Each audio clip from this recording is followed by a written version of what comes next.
if you have a question, I would just request you to kindly do a show of hands and we will be answering all of them. Thank you.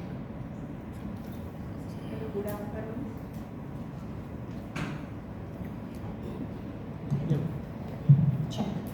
Hello, myself Babita from Times Global News.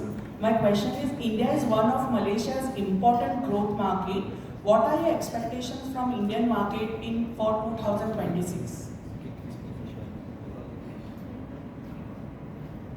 Okay, for India market, honestly, early this year, we are targeting 2.1 million because after visa free, the numbers are very encouraging. We touched 1 million in 2024, and 2025 we touched 1.5.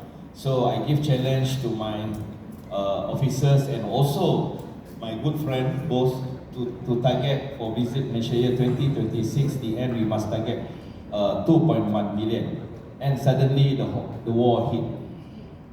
So they asking me, boss, you want to reduce the numbers, whatever? No, I'm very trustful with my Indian friend. They will make up the numbers. So still I'm maintaining the target 2.1 million. And honestly, for India market, we already talked several meetings. We want to have more new product for India market, more new experience for the India market, for them to explore more in Malaysia. Like Ms. Ayanti mentions, it's not only Kuala Lumpur, Langkawi and Penang. We want to explore more the east coast of Peninsular Malaysia, the Borneo side, Sabah and Sarawak, which has a lot to offer to all the Indians market. I hope answer really question. Thank you, sir. My next question is, what specific step is Tourism Malaysia taking to attract more Indian visitors beyond Kuala Lumpur and Langkawi? Okay, that's why, especially for example, this time around, for Mumbai office alone, they are targeting do Chalo Malaysia program. So inside this Chalo Malaysia program, Let's Go Malaysia, they have many other products, not only Kuala Lumpur and Langkawi, not only Kuala Lumpur Genting. They have a lot of, like I mentioned earlier, East Coast product, Sabah and Sarawak. That's how we promote Malaysia. Then, so that we can introduce more new product to the India market. Maybe two of my friends will answer more detail. Hold on. I think just to add on to the Director General's answer, there is a lot more to Malaysia that hasn't been explored, I think, by the Indian market in general. Some of you may have heard of our East Coast states. We have some beautiful islands on that side. There are also some very nice pristine beaches even on the mainland, right? And it's not very far away. It's either a simple connecting flight, or for those who are a little bit more adventurous, there are programs and itineraries that can take you through the central region of Malaysia to your onward destination on the East Coast. But if it's sun, sea, sand, a bit of peace, and really being able to connect with the local culture, the East Coast is perfect, right?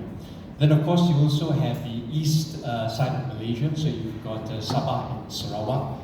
Those two states offer a plethora of new activities, and I understand that a lot of the younger Indians are also very active, as much of the younger generation is globally. So it offers a lot in terms of back to nature experiences, a little bit of adventure tourism, and there are even, for those who are a bit braver, some extreme sports activities that are also available. Diving is it's a diver's dream in Sabah, especially on the east side of Sabah, close towards the Philippines. We've got fantastic places like Sipadan, which is a World Heritage recognized site, UNESCO site. And even down for Sarawak, they have a lot of those natural attractions as well. And the cities themselves, after many years, is beginning to evolve, right? And you get a very nice blend in any of these cities that you go to of the modern and the traditional cultures, So for Indian tourists especially, you do not really have to worry about your comforts, your basic needs and comforts. They are available throughout Malaysia. Again, connectivity is very good, and we do believe that there are a lot of other attractions, activities that will also appeal to the Indian market.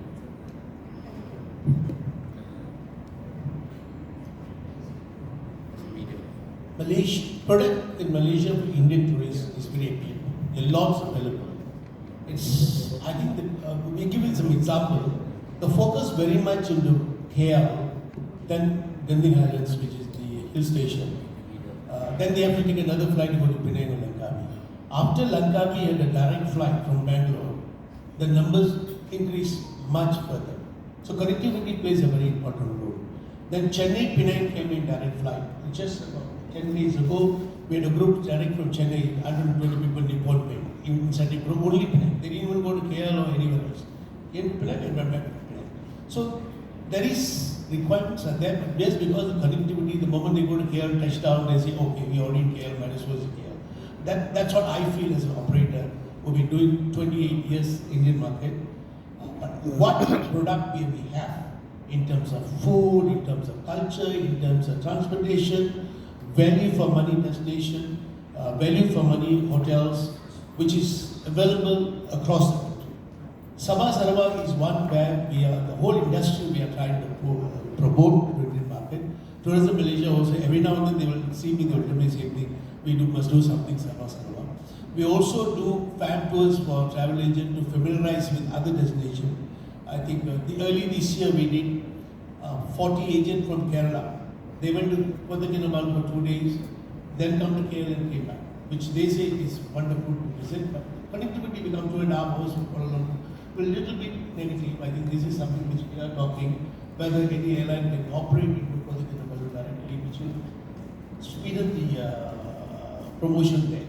And we also had a group of, we regularly have association, we do fan tours for particularly the Indian market with travel association like the Kerala one for Thai, Kerala chapter, we did one for Tamil Nadu chapter, we did one for North India, which they went to Langkawi and Penang, so Langkawi and KL.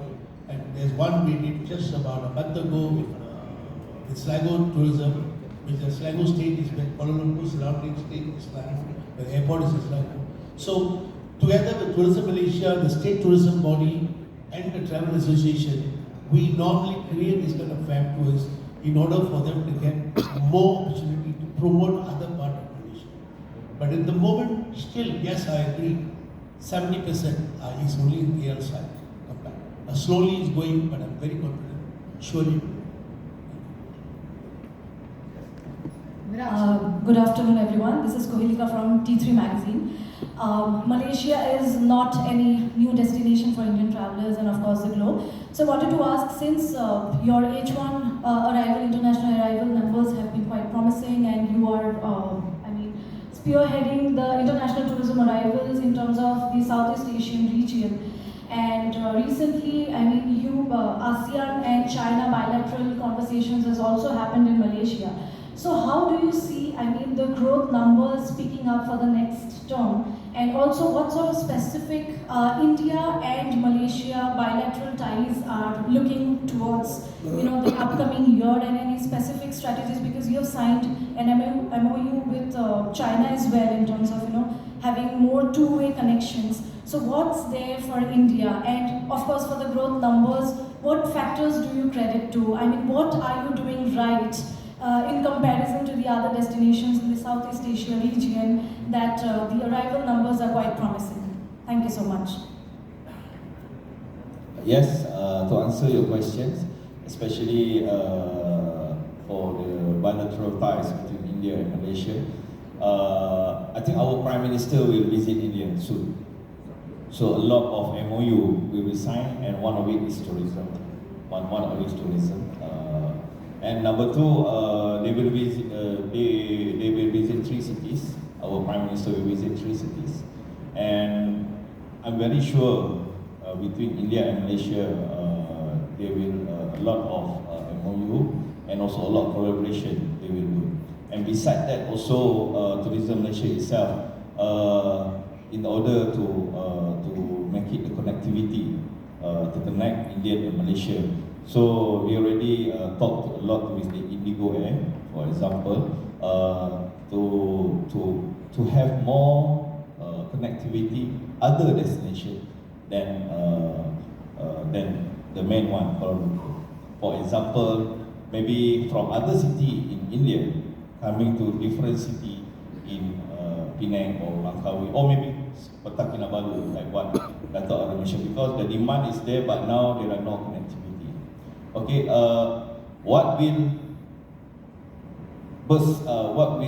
make tourism in Malaysia for Indian market, especially to do. That's why I always urge our tourism operators to have a new product, to have a new experience, like I mentioned earlier, to be introduced to the Indian market. Because for example, like niche, women tourism, sometimes I saw a group of only women young Indian woman traveler, they come with the group, all women. See, the guide told me, boss, this is woman tourism. You see, they have their own itinerary, different type of product they want to see. Sometimes they go to high end, sometimes they want to enjoy the street food. Okay, so that's why I said if we know our target market well, I think it will answer your first question, that to achieve the numbers that we want. So the niche market is very important. Sometimes we want to do sport tourism, especially F1, even though it's a Bahrain F1, but we held in Malaysia. And a lot of motorsport lovers coming from India also. I heard booking coming from India is increasing from 1,000 tickets they requested as for yesterday. So which means it's coming. Then we have MotoGP coming soon during November. That one already 5,000 pack already confirmed coming from India, but different booking. Yes, that's why we have focused niche and more niche market in order for us to get more numbers. Yes, besides the normal things like weddings, mice market, it always continue. We have 1,000 of mice group coming to Malaysia. Of course, Foley is Langkawi, Penang is popular. These two destinations, and also Langkawi, Penang and Kuala Lumpur is popular among the MICE destination. So if everybody play their role, we will achieve what we target at the end of the year. Okay, Nigel? I think to add to that also, there are other aspects of the market that the Indian corporate markets especially could be interested in. Malaysia sits at a very nice price point, right, between countries like Singapore, for example, and even Thailand.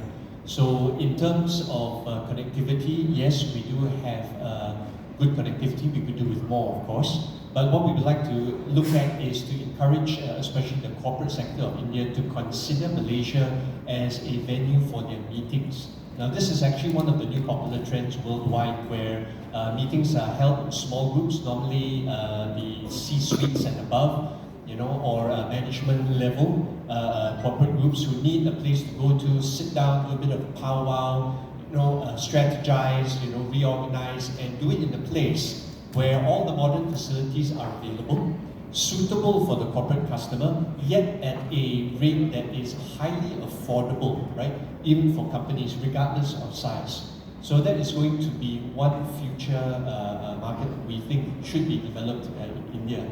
The second thing, of course, as the DG has also mentioned, Malaysia is also actually quite famous for sporting events. I was told yesterday night that there is a bit of a lack of accessibility in terms of golf courses here in India, and Indians love to play golf.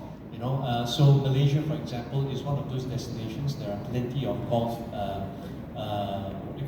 courses available in very beautiful scenic places, all very accessible. It is also one of the places where a lot of international events besides motorsports are being held. We have the famous Tour de Langkawi. We have multiple Ironman events running throughout the country. Recently, pickleball has become extremely popular, and we have seen a lot of traction there in Kuala Lumpur and the other states. Maka, for example, organized pickleball Grand Slam in Kuching last year, and we had some of the top Indian players come to contest and compete in Kuching, Sarawak. And so sports tourism is not just a niche product for us. The infrastructure is there, it is available. The authorities are well versed in these kinds of events. And one thing we would probably like to see is to perhaps encourage some of the Indian companies or event organizers to consider Malaysia as one of those sporting destinations as well. Okay, just to answer the first question. India is still a core member in ASEAN. Okay, it's not just because it's in China we have neglected. India has a very strong presence in ASEAN. In Malaysia, there is even an association called ASEAN and India Business Community Chamber, which is our local Indians are heading with it. And the other good example I would give you, two large countries, visa will always a problem, which is China and India. Where I think some of you, if it goes back to some people in the industry, not long ago, 3 years ago, we had a lot of issues on visa, Indian to come to Malaysia. Process slow, rejection high, people go to airport, don't get visa, all these problems were there. But these two countries, Malaysia, made visa free, not just application. You don't have to apply, you just come to the airport, you give your thing, whatever document they ask you, it's free. That shows the commitment of Malaysia over the Indian market. You know, visa relaxation does not come from Ministry of Tourism. Am I right to say that? It comes from Ministry of Home Affairs. Ministry of Home Affairs is the government. I cannot speak on behalf of the government. So it comes from Ministry of Home Affairs. And for Ministry of Home Affairs in many countries, they are not worried about tourism so far. Security, priorities are different. But in Malaysia, this Home Affairs keep visa free to these two large countries for the last 2 years plus, and which expected to extend next year as well. We have made request to the Ministry of Tourism through him office. We are trying to get this approved for next 1 or 2 years again. Thank you very much. Good afternoon, sir. Can you throw some color on the holiday packages starting from 11,000? Are these corporate or individual packages? To answer that, if I may share on the slides of our current campaign, just running, starting 10th of August. It is Chalo Malaysia campaign with packages starts from 11,000 rupees. This is direct to consumers. And how we are getting this done through our DMC partner, the Indian DMC partner. Packages, we have special packages, not only Kuala Lumpur, we have targeted also this time to Cameron Highland. That is not new to Indian or even to other travelers, but this is one of the destinations that we are putting for this Chalo Malaysia campaign. The brand and visibility of this Chalo Malaysia campaign in Mumbai, because yes, of course, this is initiated from our Mumbai office. We work with Mumbai Metro Line 1 or the Blue Line, the metro train, for the external and internal branding of the train. We have put up our content and footages of Malaysia in ideally is actually for the branding and also tactical communication. Throughout the branding and awareness, we urge or to create demand for the commuters. I come to understand that it is almost 500,000 commuters daily commute between Versova, Andri and Dakopan. And these are the target travelers or the community that coming from corporate sectors, entrepreneurs and also families and young urban travelers, of course. And between our collaboration with our local partners, these have come out, and this campaign will last for until September. Why we choose this third quarter of the year for the campaign is during the festive season, of course. We come to understand also the Indian travelers, besides having the festival in India, there are some also travel abroad.